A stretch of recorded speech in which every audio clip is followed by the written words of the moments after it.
வணக்கம். இன்னைக்கு நாம ஆழமா அலசப் போற ஒரு விஷயம், நீங்க எங்க கூட பகிர்ந்துகிட்ட இந்த மூலம் தான். இது வள்ளலாரோட அருட்பெருஞ்சோதி அகவல். அதிலிருந்து சில வரிகள். இந்த வரிகளுக்குள்ள ஒளிஞ்சிருக்கிற பிரபஞ்ச ரகசியங்கள, தத்துவங்கள வெளிக்கொண்டு வர்றது தான் நம்ம நோக்கம். அம்மா, இது அருட்பெருஞ்சோதி நாம சங்கீர்த்தனம்ங்கிற பகுதியில வருது. பார்க்கறதுக்கு ஒரு சிம்பிளான பஜனை பாடல் மாதிரி தோணலாம். ஆனா ஒவ்வொரு வரியுமே ஒரு தியானம், ஒரு ஆன்மீக பயணத்தோட ஒவ்வொரு ஸ்டெப்பையும் இது விளக்குது. தெய்வீகம்னா என்ன, அது எங்க இருக்கு, அது கூட எப்படி கனெக்ட் பண்றதுன்னு. இந்த மாதிரி கேள்விகளுக்கு இந்த வரிகள் ஒரு மேப் மாதிரி இருக்கு. சரி. அப்போ அந்த மேப்ப விரிச்சு பாப்போம். முதல் வரியிலே எனக்கு ஒரு பெரிய கேள்வி வருது. தேவியுற்றொளிர்தரு அருட்பெருஞ்சோதின்னு சொல்லுது. ஜோதினா நமக்கு தெரிஞ்சது உருவமே இல்லாத ஒரு ஒளி, ஒரு எனர்ஜி. ஆனா இங்கே அது ஒரு தேவியா, அதாவது ஒரு பெண் தெய்வ உருவத்தோட இருக்குன்னு சொல்றாங்க. இது எப்படி? உருவமில்லாத ஒளிக்கு எப்படி ஒரு வடிவம் இருக்க முடியும்? இது ஒரு முரண்பாடு மாதிரி இல்லையா? ம், மிக முக்கியமான கேள்வி. இதுதான் இந்த தத்துவத்தோட நுழைவாயில்னே சொல்லலாம். நீங்க சொல்றது கரெக்ட் தான். அருட்பெருஞ்சோதிங்கிறது எல்லையே இல்லாத உருவமற்ற பிரபஞ்ச பேரொளி. ஆனா நம்மால் அந்த எல்லையில்லாத தன்மையை நேரடியா புரிஞ்சுக்கவோ அது கூட உறவாடவோ முடியாது. ஒரு சிம்பிள் உதாரணம் சொல்லனே, கரண்ட் இருக்கு இல்லையா, அது ஒரு பெரிய சக்தி. ஆனா அதை நாம நேரடியா தொட முடியாது. அதுவே ஒரு பல்புக்குள்ள பாயும்போது நமக்கு வெளிச்சமா தெரியுது. அது மாதிரி தான் அந்த அருவமான பேரொளியும் நாம புரிஞ்சுக்க, வழிபட, அன்பு செலுத்த ஒரு உருவத்தை எடுக்குது. இங்கே அது ஒரு கருணை மிகுந்த தாயா, தேவியா வெளிப்படுது. ஓ, புரியுது. நம்மளோட புரிதலுக்காக அந்த எல்லையில்லாத சக்தி தன்னை ஒரு எல்லைக்குள்ள சுருக்கிக்குது. ஆனா அடுத்த வரிய பாருங்க. திருவுரு உடனெனது அருட்பெருஞ்சோதி. இங்க எனதுன்னு ஒரு வார்த்தை வருதே, இது அந்த உறவை இன்னும் கொஞ்சம் பர்சனல் ஆக்குதா? மிகச்சரிய பிடிச்சிங்க. அதுதான் அடுத்த ஸ்டேஜ். அது ஏதோ ஒரு கோவில்ல இருக்கிற தேவி மட்டும் இல்ல. அது எனது அருட்பெருஞ்சோதி. அந்த பிரபஞ்சமே உங்களுக்காக, உங்களுக்கே உரிய ஒரு வடிவத்தை எடுத்திருக்குங்கிற உணர்வை இந்த வார்த்தை கொடுக்குது. இது ஒரு பொதுவான தத்துவத்துல இருந்து உங்களுக்கும் அந்த தெய்வத்துக்கும் நடுவுல இருக்கிற ஒரு நெருக்கமான தனிப்பட்ட உறவா மாறுது. அந்த பிரபஞ்ச சக்தி உங்க கூட பேச, உங்க கையை பிடிக்க ஒரு திருவுருவத்தோட வந்திருக்கு. சரி, தெய்வம் நமக்காக ஒரு உருவத்துல வருதுன்னு புரியுது. ஆனா அடுத்த வரியிலே அது நம்ம ஆவியர் கலந்தொளிர் அருட்பெருஞ்சோதின்னு சொல்லப்பட்டிருக்கு. இது ஒரு படி மேல இல்லையா? வெளிய ஒரு திருவுருவமா இருக்கிற ஒண்ணு எப்படி நம்ம உயிருக்குள்ள, நம்ம ஆவிக்குள்ள கலக்க முடியும்? இது அடுத்த முரண்பாடு மாதிரி தெரியுதே. இது முரண்பாடு இல்ல, இது ஒரு பரிணாம வளர்ச்சி. ஆன்மீக பயணத்தோட அடுத்த கட்டம். முதல்ல உங்களுக்கு வெளியே ஒரு தெய்வத்தை வணங்குறீங்க. அது ஒரு வடிவம், ஒரு திருவுருவம். ஆனா மெல்ல மெல்ல அந்த தேடல் உள்நோக்கி திரும்புது. உங்களுக்கு வெளியே இருக்குன்னு நீங்க நினைச்ச அந்த சக்தி உண்மையில உங்களுக்கு உள்ள, உங்க உயிர் கூட, உங்க சுவாசத்து கூட, உங்க உணர்வோட இரண்டரை கலந்திருக்குங்கிற உண்மையை உணர்றீங்க. ஆவியில் கலப்பதுன்னா அது வேற, நீங்க வேற இல்ல, ரெண்டும் ஒண்ணுதாங்கிற அத்வைத்த நிலைக்கு இது ஒரு தொடக்கம். அப்போ எவ்வை மேவழி அருட்பெருஞ்சோதிங்கிற வரிக்கு என்ன பொருள்? நிறைய பேர் வாழ்க்கையில சரியான பாதை எதின்னு குழப்பத்துல இருப்பாங்க. ஒரு நல்ல வேலை கிடைக்குமா, சரியான முடிவா எடுக்கிறோமான்னு. இந்த வரிகள் அதுக்கான பதில வெளியே தேடால உனக்குள்ளேயே கேளுன்னு சொல்ற மாதிரி இருக்கு. நீங்க சொல்றதுதாங்க அதோட சாரம். ஆனா அதோட உண்மையான தாக்கம் இன்னும் ஆழமானது. இதோட அர்த்தம், வழிகாட்டுதலுக்காக நீங்க வெளியே பார்க்கறத முழுசா நிறுத்தணுங்கிறது தான். குருக்கள், புத்தகங்கள், மத நிறுவனங்கள் எல்லாத்தையும் தாண்டி உங்களுக்குள்ளேயே ஏற்கனவே ஒரு வழிகாட்டி, ஒரு காம்பஸ் இருக்குன்னு இது சொல்லுது. இது ஒரு விதமான ஸ்பிரிச்சுவல் தற்சார்பு நிலை. உங்க வாழ்க்கையோட உண்மையான வழி எதுங்கிற கேள்விக்கு உங்களுக்குள்ள ஒளிரும் அந்த ஜோதி தான் பதில். நீங்க செய்ய வேண்டியதெல்லாம் அந்த உள் மனசோட குரலை கேட்க பழக்கிறது தான். இது ஒரு பெரிய விடுதலை உணர்வை கொடுக்குது. ஆனா அடுத்த வரிகள் இன்னும் பெரிய ஒரு பிரகடனத்தையே செய்யுது. என்பவே தாகமும் அருட்பெருஞ்சோதி. அதாவது வேதங்களும் ஆகமங்களும் புனித நூல்கள் எல்லாமே சொல்றது இந்த அருட்பெருஞ்சோதிய பத்தி தான்னு ஒரே வரியில முடிச்சிடுறாங்க. இது ஒரு மிகப்பெரிய கூற்று இல்லையா? இது மத்த தத்துவங்களையும் மதங்களையும் நிராகரிக்கிற மாதிரி எடுத்துக்கலாமா? கொஞ்சம் தீவிரமா இல்ல? இது மேலோட்டமா பார்க்கும்போது தீவிரமா தோணலாம். ஆனா வள்ளலாரோட நோக்கம் நிராகரிக்கிறது இல்ல, ஒன்றிணைக்கிறது. உலகத்துல இருக்கிற அத்தனை புனித நூல்களும், அத்தனை ஞானிகளும் எதை தேடினாங்களோ, எதை விளக்க முயற்சி செஞ்சாங்களோ, அந்த இறுதி உண்மையோட பேரு அருட்பெருஞ்சோதின்னு அவர் சொல்றாரு.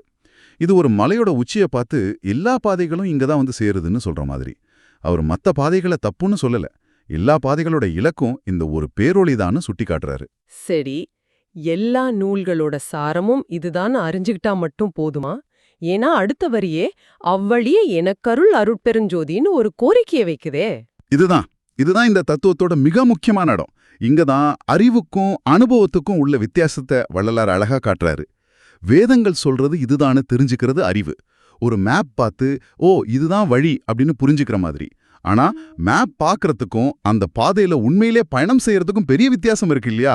அந்த பயணத்தை மேற்கொள்றதுக்கு, அந்த பாதையில ஒரு அடி கூட எடுத்து வைக்கிறதுக்கு அந்த ஜோதியோட அருள் வேணும்னு இங்க ரொம்ப பணிவா கேட்கப்படுது. வெறும் புத்தக அறிவோ ஆன்மீகம் ஆகாது. அது அனுபவமா மாற அருள் தேவைங்கிறத இந்த வரிகள் ஆழமா உணர்த்துது. அறிவில் இருந்து அருளுக்கு, அனுபவத்துக்கு நகர்றோம். இப்போ இந்த தத்துவம் தனிப்பட்ட நிலையிலிருந்து பிரபஞ்ச நிலைக்கு விரிவடைகிற மாதிரி தெரியுது. வையமும் வானமும் அருட்பெருஞ்சோதின்னு சொல்லுது. அதாவது இந்த பூமியும் வானமும் கூட அந்த ஜோதிதான்னு சொல்லுது. இது எப்படி? ஆமா, இது அந்த சக்தியோட எங்கும் நிறைந்திருக்கிற தன்மையை காட்டுது. இதுவரைக்கும் அந்த ஜோதி ஒரு திருவுருவமா அப்புறம் உங்க உயிருக்குள்ள இருக்கிறதா பார்த்தோம். இப்போ அது உங்களுக்கு உள்ளேயும் வெளியேயும் இந்த பிரபஞ்சம் முழுக்க வியாபிச்சிருக்குங்கிற தரிசனம் கிடைக்குது. நீங்க பார்க்குற இந்த பூமி, நீங்க காண்ற இந்த வானம், நட்சத்திரங்கள், கோள்கள், அணுக்கள் எல்லாமே அந்த ஒரு பேரொளியோட வெவ்வேறு வெளிப்பாடுகள் தான். இது சிற்றண்டத்தையும் பேரண்டத்தையும் இணைக்குது. அதாவது உங்களுக்குள்ள இருக்கிற சின்ன உலகமோ நீங்க பார்க்குற இந்த பிரபஞ்சமோ வேற வேற இல்ல, ஒண்ணுதான்னு ஆழமான ஒரு கருத்தை சொல்லுது. அப்படின்னா அடுத்த வரியான வாழ்த்திட வெனக்கருள் அருட்பெருஞ்சோதிக்கு என்ன அர்த்தம்? நான் அந்த பிரபஞ்ச ஜோதிய வாழ்த்த அருள் கேக்குறேனா, இல்ல அந்த ஜோதி என்ன வாழ்த்தணும்னு அருள் கேக்குறேனா? இதுல ஒரு சின்ன குழப்பம் இருக்கு. இது ஒரு அழகான குழப்பம். ஏன்னா ரெண்டு அர்த்தமுமே சரிதான். ஒன்னு, இப்படிப்பட்ட ஒரு மாபெரும் பிரபஞ்ச சக்தியை போற்றி புகழ, அதோட பிரம்மாண்டத்தை உணர்ந்து வாழ்த்த எனக்கு அருள் வேணும்னு கேட்கறது. இது பக்தியோட நிலை. இன்னொன்னு இன்னும் ஆழமானது. இந்த பிரபஞ்சம் முழுக்க நிறைந்திருக்கிற அந்த மாபெரும் சக்தியால நான் வாழ்த்தப்படணும், அந்த வாழ்த்த பெறுகிற தழுதியையும் பக்குவத்தையும் எனக்கு அருளணும்னு கேட்கறது. இது பிரபஞ்சத்தோட நீங்க செய்கிற ஒரு ஆழமான உரையாடல். நான் உன்கிட்ட இருந்து வேற இல்ல, நான் உன் குழந்தை, என்ன வாழ்த்துன்னு கேட்கற மாதிரி. இப்போ அடுத்த வரிகள் வாழ்வோட தொடக்கத்தையும் முடிவையும் ஒரே நேர்கோட்டில் இணைக்கிற மாதிரி தோணுது. ஐயரி வலித்த அருட்பெருஞ்சோதி, அதுக்கப்புறம் சாமா ரணைத்தும் தவிர்த்திங் கெனக்கே அருட்பெருஞ்சோதி. நமக்கு இந்த ஐம்புலன்களோட அறிவை கொடுத்ததே அதுதான். அதே சமயம் எல்லா விதமான மரணங்களையும் தவிர்ப்பதும் அதுவேன்னு சொல்லுது. இது ரொம்ப பவர்ஃபுல்லான, நம்புறதுக்கு கொஞ்சம் கடினமான கருத்து. மிக மிக சக்தி வாய்ந்த கருத்து. இங்க வாழ்வோட முழுமையான சுழற்சியும் அந்த ஜோதியோட கட்டுப்பாட்டுக்குள்ள கொண்டு வராரு.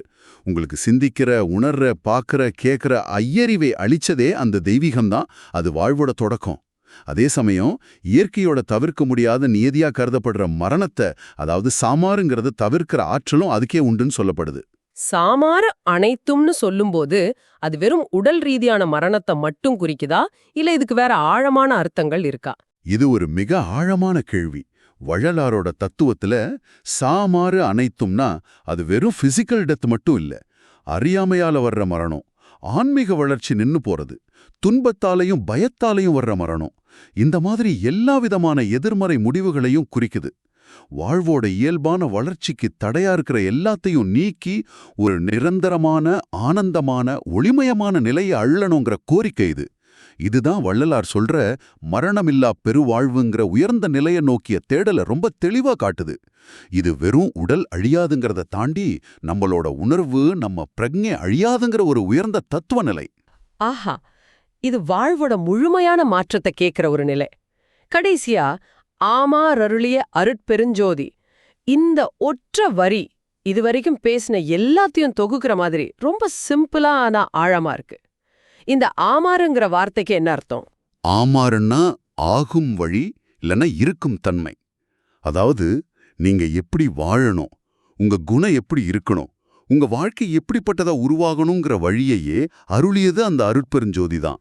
இது ஒரு முழுமையாத சரணாகதி தத்துவத்தோட உச்சம். இதை இன்னும் கொஞ்சம் விளக்க முடியுமா? நிச்சயமா. இதுவரைக்கும் பார்த்த பயணத்தை நினைச்சு பாருங்க. ஒரு திருவுருவமா தொடங்கி உங்க உயிருக்குள்ள கலந்து உண்மையான வழியை காட்டி வேதங்களோட சாரமா விளங்கி பிரபஞ்சமா விரிஞ்சு உங்களுக்கு அறிவை கொடுத்து மரணத்திலிருந்து விடுவிக்குது அந்த ஜோதி. இவ்ளோ செஞ்சதுக்கு அப்புறம் கடைசியா நீங்க எப்படிப்பட்ட ஒரு மனிதரா ஆக வேண்டுங்கிறதையும் அதுவே அருளியிருக்கு. உங்க வாழ்வோட நோக்கம், உங்க தன்மை, உங்க இருப்பு எல்லாத்துக்கும் மூலமா அந்த ஜோதியே முன்வைக்கப்படுது. நான்கிற அகந்தை முழுசா கரைஞ்சி எல்லாம் உன் செயல், நான் உன் கருவி மட்டுமேங்கிற முழுமையான சரணாகதி நிலைய இந்த ஒற்றை வரி ரொம்ப சுருக்கமா ஆணித்தரமா சொல்லுது. அப்போ இந்த சில வரிகளுக்குள்ளேயே தெய்வீகம்ங்கிறது முதல்ல வெளியே ஒரு தனிப்பட்ட உருவமா தெரியுது. அப்புறம் அதுவே உயிரோட கலந்த ஒரு அக அனுபவமா மாறுது. அப்புறம் புனித நூல்களோட சாரமா அறிவுக்கு விளங்குது. அப்புறம் பிரபஞ்சம் முழுக்க நிறைஞ்ச சக்தியா விரியுது. அது வாழ்வழிச்சு மரணத்தை வெல்ற ஆற்றலாவும் கடைசியில நம்ம எப்படி வாழணுங்கிற வழியாகவும் காட்டப்பட்டிருக்கு. இது ஒரு முழுமையான தத்துவ பயணம். ஆமா, இதுதான் இதோட சிறப்பு. ஒரே மைய கருத்தான அருட்பெருஞ்சோதிய வெவ்வேறு நிலைகள்ல வெவ்வேறு கோணங்கள்ல அணுகி அதோட முழுமையான பரிமாணத்தை நமக்கு உணர்த்துது இந்த வரிகள். இது வெறும் துதிப்பாடலுங்கிறத தாண்டி ஒரு மனிதன் ஆன்மீக பாதையில எப்படி படிப்படியா முன்னேறி முழுமையை அடையறானுங்கிறத விளக்குற ஒரு ஆழமான வாழ்வியல் வரைபடம். ஒவ்வொரு வரியும் ஒரு தியானம் மாதிரி ஒவ்வொரு நிலையையும் நமக்கு உணர்த்துது. இந்த உரையாடல நிறைவு செய்யும்போது உங்களுக்காக ஒரு சிந்தனையை விட்டுட்டு போறோம். இந்த வரிகள்ல அருட்பெருஞ்சோதிங்கிறது பிரபஞ்சம் முழுக்க நிறைஞ்ச ஒரு மாபெரும் சக்தியாவும், அதே சமயம் உங்க உயிருக்குள்ளேயே கலந்திருக்கிற ஒரு நெருக்கமான ஒன்றாகவும் சித்தரிக்கப்படுது. இந்த 2 நிலைகளையும், பிரபஞ்ச நிலையையும் தனிப்பட்ட அகநிலையையும் ஒரே நேரத்துல எப்படி புரிஞ்சுக்கிறது? பிரபஞ்சம் அளவுக்கு பெரிய ஒண்ணு எப்படி உங்க இதய துடிப்புக்குள்ள அடங்க முடியும்? அந்த பேரண்டமும் இந்த சிற்றண்டமும் எப்படி ஒரே பொருளா இருக்க முடியும்? இத சிந்திச்சு பாருங்க.